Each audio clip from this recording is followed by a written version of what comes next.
We'll guide you through how to delete a post on TikTok. If you find this useful, then consider subscribing and liking the video. Here we are on TikTok, and so you want to go and delete a post.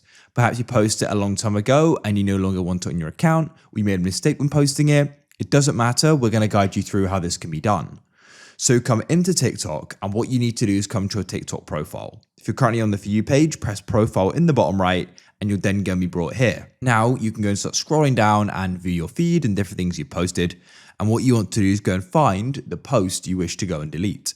Let's go and say it was this one here, my most recent one. I can tap on it. Now, what you can do is you want to go to the bottom right, and you need to go and find the three dots, which you can go and see here. So before deleting it, you may want to go and download it just so you've got a copy of it. But to go and delete it, scroll along at the bottom row of options and keep scrolling until you see the option for delete right at the end. And you can tap there.